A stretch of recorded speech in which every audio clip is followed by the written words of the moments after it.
خواتین و حضرات السلام علیکم۔ امید ہے آپ سب خیریت سے ہوں گے۔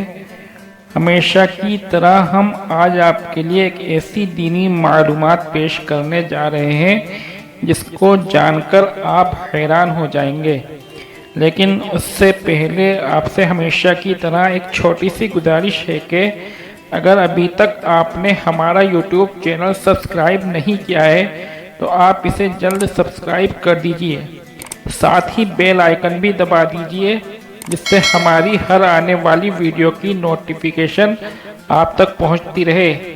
تو چلیے شروع کرتے ہیں۔ دوستو، آج ہمارا موضوع ہے تابوت سکینہ۔ ہالی ووڈ کی فلموں کا ایک انتہائی مشہور اور کامیاب فلم ڈائریکٹر، پروڈیوسر اور اسکرین رائٹر اسٹیون اسپیلبرگ کے نام سے جانا جاتا ہے۔ یہ کٹر یہودی ہے۔ اس کی فلموں کے موضوعات اکثر یہودیت کے حوالے سے ہوتے ہیں۔ سن 1981 عیسوی میں اس نے ایک film leaders of the last ark کے نام سے بنائی۔ یہ فلم جنگ عظیم کے پس منظر میں بنائی گئی۔ اس فلم میں دکھایا جاتا ہے کہ جرمن نازی تابوت سکینہ کی تلاش میں مصر کے آثار قدیمہ کی کھدائی کرتے ہیں تاکہ اس تابوت کی برکت سے جنگ میں کامیابی حاصل کر سکیں۔ دوسری جانب امریکی خفیہ ادارے کے کچھ افراد فلم کے ہیرو آرکیالوجسٹ ڈاکٹر جونز کو جرمنوں کے اس منصوبے کے بارے میں بتاتے ہیں اور اسے معاوضے پر اس بات کے لیے تیار کرتے ہیں کہ وہ جرمنوں کے اس منصوبے کو ناکام کرے۔ اس سے مختصر ڈاکٹر جونز مصر روانہ ہو جاتا ہے اور بڑی مشکلات سے زمین کے نیچے دفن تابوت سکینہ تک جرمنوں سے پہلے پہنچ جاتا ہے، لیکن عین اسی وقت تابوت سمیت جرمنوں کے ہتھے چڑھ جاتا ہے۔ جرمن افسران تابوت کو قبضے میں لے لیتے ہیں مگر اسے اپنی حکومت کے حوالے کرنے سے پہلے اس کی اصلیت جانچنے کا ارادہ کرتے ہیں۔ ایک خفیہ جگہ پر اس صندوق کو کھولا جاتا ہے۔ صندوق کے کھلنے پر اس خفیہ غار میں گویا قیامت سی آ جاتی ہے۔ تمام افسران، فوجی اور عملے کے لوگ جو اسے دیکھ رہے ہوتے ہیں ان پر صندوق میں سے برآمد ہونے والی بلائیں حملہ کر دیتی ہیں اور آن کی آن میں غار میں موجود تمام لوگوں کے جسم پانی کی طرح پگھل جاتے ہیں، جبکہ ڈاکٹر جونز جو کہ اس موقع پر اپنی آنکھیں سختی سے بند کر لیتا ہے وہ زندہ بچ جاتا ہے۔ وہ صندوق کو لے جا کر امریکی حکومت کے حوالے کر دیتا ہے جو اپنی تحویل میں لے کر اسے انتہائی محفوظ جگہ پر چھپا لیتی ہے۔ یہ ایک مثال ہے جس کا مقصد اس صندوق یعنی تابوت سکینہ کی یہودیوں کی نظر میں اہمیت اجاگر کرنا ہے۔ صرف یہی فلم نہیں، ہزاروں فلمیں، ڈاکومنٹریز اس تابوت سکینہ پر بنائی جا چکی ہیں جن میں اس کی اہمیت اور اس کی تلاش کے حوالے سے کوششیں دکھائی گئی ہیں، لیکن حقیقت یہ ہے کہ اس صندوق تک آج تک کسی کی رسائی نہیں ہو سکی۔ پوری دنیا میں یہودی آج بھی ماہرین آثار قدیمہ کا روپ دھارے ملکوں کھدائی کرتے پھر رہے ہیں، لیکن آج بھی اس میں ناکام ہیں۔ اس صندوق میں کیا ہے؟ یہ صندوق یہودیوں کے لیے زندگی موت کا مسئلہ کیوں بنا ہوا ہے؟ یہودی اس صندوق کا کیا کرنا چاہتے ہیں؟ سب سے پہلے ہم قرآن پاک میں دیکھتے ہیں کہ اس صندوق کی کیا اہمیت تھی اور اس میں کیا تھا۔ ہمارے لیے قرآن پاک سے بڑھ کر اور کوئی حوالہ نہیں۔ ترجمہ: اور ان سے ان کے پیغمبر نے کہا، اس کی بادشاہی کی علامت یہ ہے کہ وہ صندوق تمہارے پاس آئے گا جس میں تمہارے رب کی طرف سے تمہارے سکون و اطمینان کا سامان ہے اور جس میں آل موسیٰ و ہارون کی چھوڑی ہوئی چیزیں ہیں جسے فرشتے اٹھائے ہوئے ہوں گے۔ اگر تم ایمان والے ہو تو یقیناً اس میں تمہارے لیے بڑی نشانی ہے۔ اس آیت مبارکہ میں لفظ تابوت کا مطلب صندوق اور سکینہ کا مطلب ایسا سامان جس سے دل کو سکون اور راحت ملے، یعنی اس صندوق میں ایسا سامان تھا جس کی برکت سے دلوں کو مضبوطی اور تسکین ملتی تھی۔ تفاسیر کے مطابق یہ صندوق سب سے پہلے حضرت آدم علیہ السلام پر جنت سے اتارا گیا تھا۔ یہ شمشاد نامی لکڑی سے بنا ہوا تھا۔ اس مقدس و متبرک صندوق میں حضرت آدم علیہ السلام اپنا ضروری سامان رکھا کرتے تھے۔ یہ صندوق نسل در نسل چلتا ہوا حضرت یعقوب علیہ السلام تک پہنچا۔ حضرت یعقوب علیہ السلام کا دوسرا نام اسرائیل تھا۔ ان کی اولاد بنی اسرائیل یعنی اولاد اسرائیل کہلائی۔ حضرت یعقوب علیہ السلام کے ایک بیٹے کا نام یہودا تھا، جن کی نسل کو ہم یہودیوں کے نام سے پکارتے ہیں۔ یہ صندوق بنی اسرائیل کے پیغمبروں کے پاس آ گیا۔ یہودیوں کے پہلے رسول حضرت موسیٰ علیہ السلام تھے۔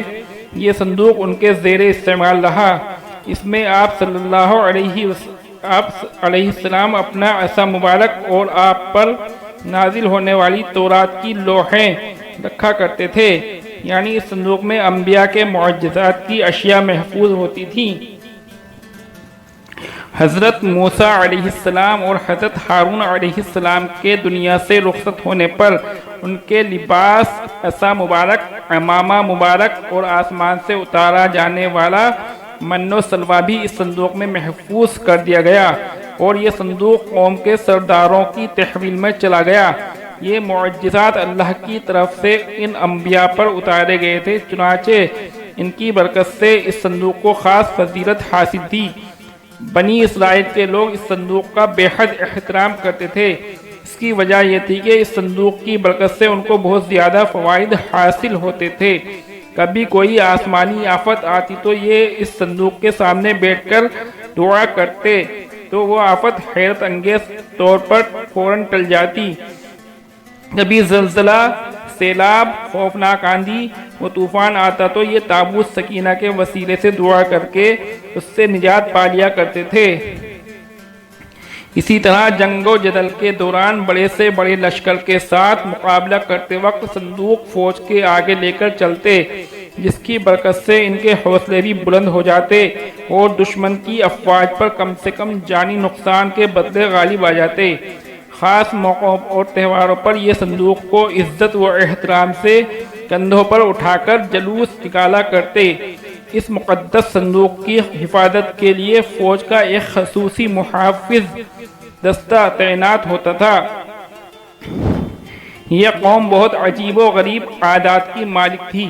ایک طرف تو صندوق اور اس میں موجود اشیاء کا احترام اس قدر کہ تصور بھی نہیں کیا جا سکتا، دوسری طرف اللہ کے احکامات سے مکمل روگردانی کرنا ان کا معمول بن چکا تھا۔ یہ نہایت ضدی، اڑیل، مغرور اور سرکش لوگ تھے، حد سے زیادہ لالچی، مال دولت سے محبت کرنے والے اور ظالم تھے۔ اپنے انبیاء اور علماء روک ٹوک پر ان کی کو خوفناک اذیتیں دیا کرتے تھے۔ جب ان کی سرکشی حد سے بڑھنے لگی تو اللہ نے ان کو عذاب دینے کے لیے ان پر قوم عمالقہ مقرر کر دی۔ اس قوم کے بادشاہ جالوت نے ان پر انتہائی زبردست حملہ کیا، ان کی بستیاں اجاڑ دیں، شہروں کو جلا کر راکھ کے ڈھیر بنا دیا، بے شمار لوگوں کو قتل عام کر کے ہلاک کر دیا اور ان کا تابوت سکینہ چھین کر ساتھ لے گیا۔ مفسرین کے مطابق اس نے اس تابوت کو گندگی کے ڈھیر پر پھینک دیا۔ تابوت کی اس بے حرمتی پر اللہ کی طرف سے قوم عمالقہ پر اللہ کا عذاب نازل ہوا۔ جس شہر کی گندگی ڈھیر پر یہ صندوق پھینکا گیا تھا، اس شہر میں ایک عجیب سی وبا پھوٹ پڑی جس کا کسی حکیم معالج کے پاس علاج نہیں تھا۔ لوگ بہت تیزی سے لقمۂ اجل بننے لگے۔ لوگ پریشان ہو کر حاکم شہر کے پاس پہنچے۔ اس نے کاہنوں کو جمع کیا اور ان سے اس عذاب کی وجہ معلوم کرنا چاہی۔ کاہنوں نے حساب لگا کر بتایا کہ اس عذاب کی وجہ تابوت سکینہ کی شدید بے حرمتی ہے۔ وہ لوگ اس صندوق کو بنی اسرائیل کو کسی صورت میں واپس نہیں کرنا چاہتے تھے، چنانچہ یہ صندوق ایک دوسرے شہر میں پہنچا دیا گیا۔ حیرت انگیز طور پر صندوق پہنچانے کے بعد اس شہر میں بھی وہی خوفناک مرض پھوٹ پڑا اور ہزاروں کی تعداد میں روزانہ انسان مرنے لگے۔ کہا جاتا ہے اس صندوق کی وجہ سے اس قوم کے 5 شہر مکمل طور پر تباہ ہو گئے۔ مختلف آفات، امراض نے اس قوم کو اپنی لپیٹ میں لے لیا۔ اس پر فیصلہ کیا گیا کہ یہ تابوت واپس بنی اسرائیل کو دے دیا جائے۔ صندوق کو ایک بیل گاڑی پر رکھا گیا اور اسے شہر سے نکال دیا گیا۔ خدا کی قدرت سے بیل اس صندوق کو لے کر بنی اسرائیل کے ملک کی طرف روانہ ہو گئے۔ دوسری جانب اس زمانے میں بنی اسرائیل میں حضرت شموئیل علیہ السلام مبعوث کیے گئے تھے۔ حضرت شموئیل علیہ السلام طالوت کو، جو کہ ایک نیک انسان تھے، بنی اسرائیل کا بادشاہ بنانا چاہتے تھے، جبکہ بنی اسرائیل حسب معمول سرکشی اختیار کیے ہوئے تھے، اپنے نبی کی کسی بات پر عمل کرنے کو تیار نہیں تھے۔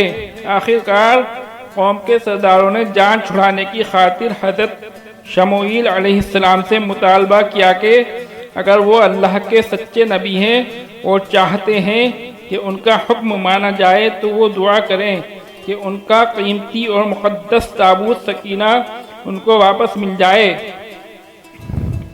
اگر ان کی دعا قبول ہو گئی تو وہ ان کی ہر بات تسلیم کر لیں گے۔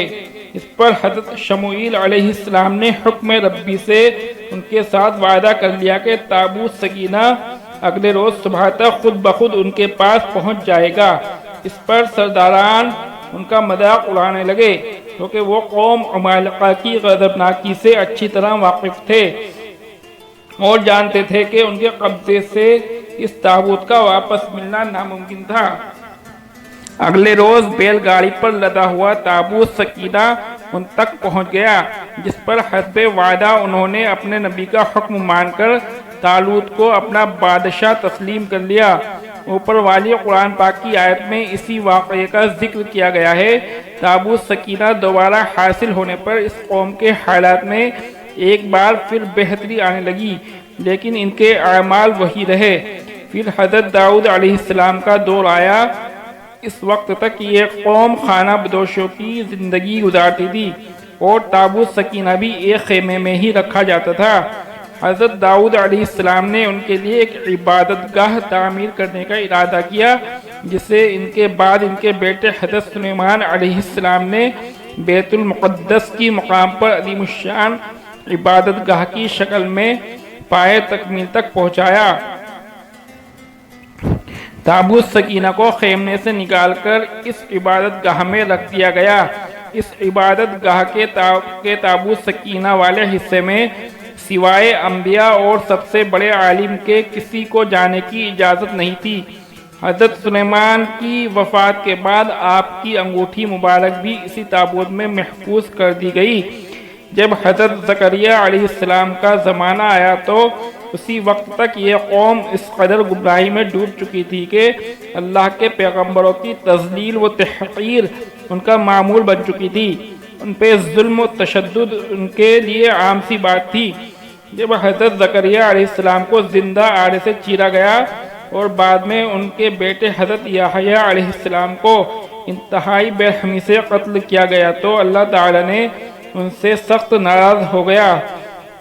یہ حضرت عیسیٰ علیہ السلام کی پیدائش سے 586 سال پہلے کی بات ہے کہ حضرت یحییٰ کے قتل کے تھوڑے ہی عرصے بعد عراق کے بادشاہ بخت نصر نے اسرائیل پر بہت بڑا حملہ کیا۔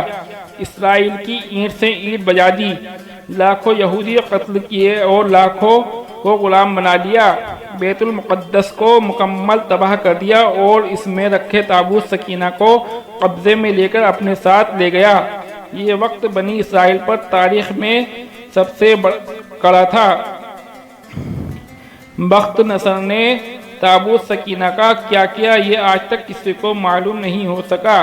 تابوت سکینہ ہمیشہ کے لیے یہودیوں سے چھن گیا۔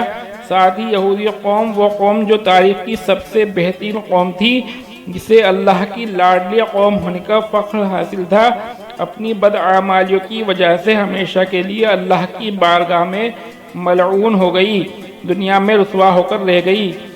آج یہودیوں کو 2000 سال بعد دوبارہ اسرائیل کی سرزمین پر قدم جمانے کا موقع ملا ہے تو بھی اس قوم کی وہی عادات و اطوار ہیں، وہی ظلم و جبر، دھوس دھاندلی و تکبر، خود کو ساری دنیا سے اعلیٰ و ارفع سمجھنے کا خناس، اللہ کی طرف سے لعنت زدہ ہو جانے کے باوجود بھی ابھی تک اللہ کی لاڈلی قوم ہونے کی خوش فہمی میں موجود ہے۔ وہی مال و دولت کا لالچ اور مال جمع کرنے کے وہی صدیوں پرانے شیطانی طریقے، ان کا کچھ بھی نہیں بدلا۔ آج بھی اسی جگہ حضرت سلیمان علیہ السلام والی عبادت گاہ تعمیر کرنے کا جنون، اور اسی طرح تابوت سکینہ کو دوبارہ حاصل کر کے ہیکل سلیمانی میں رکھنے کا بخار ہے۔ یہ آج بھی مسجد اقصی کی مغربی دیوار جو ٹائٹس کے حملے میں بچ گئی تھی، ہیکل سلیمانی کی آخری نشانی سمجھ کر اس سے لپٹ کر دہاڑے مار کر روتے ہیں۔ اپنی عظمت کے دنوں کو یاد کر کے رونا ان کی عبادت بن چکی ہے، لیکن ابھی تک ناسمجھ ہیں۔ ان کے جنون اور ماضی سے لپٹے رہنے کا یہ عالم ہے کہ پورے کرۃ الارض کو کھود کر اس میں سے تابوت سکینہ تلاش کرتے پھر رہے ہیں۔ ان کو اپنے مسیح آخری مسیحا کا بے صبری سے انتظار ہے، جس کے جھنڈے تلے ایک بار پھر ان کی پوری دنیا پر غلبہ حاصل ہو جائے گا۔ اس ایک والے مسیح دجال اکبر سے ان کو اس قدر محبت ہے کہ پوری دنیا میں اس کی ایک آنکھ کی نشانی کا پرچار کرتے پھر رہے ہیں۔ اس کی آمد پر متحد ہونے کے لیے کئی خفیہ تنظیمیں بنا رکھی ہیں جو اسے خوش آمدید کہہ کر اسے خدا مان لیں گی۔ تابوت سکینہ کی موجودہ جگہ کے بارے میں مختلف لوگ قیاس آرائیاں کرتے رہتے ہیں۔ اس پر انگریز، عیسائیوں اور یہودیوں نے بڑی ریسرچ کی ہے، لیکن حتمی طور پر سارے ایک نقطے پر متفق نہیں ہو سکے۔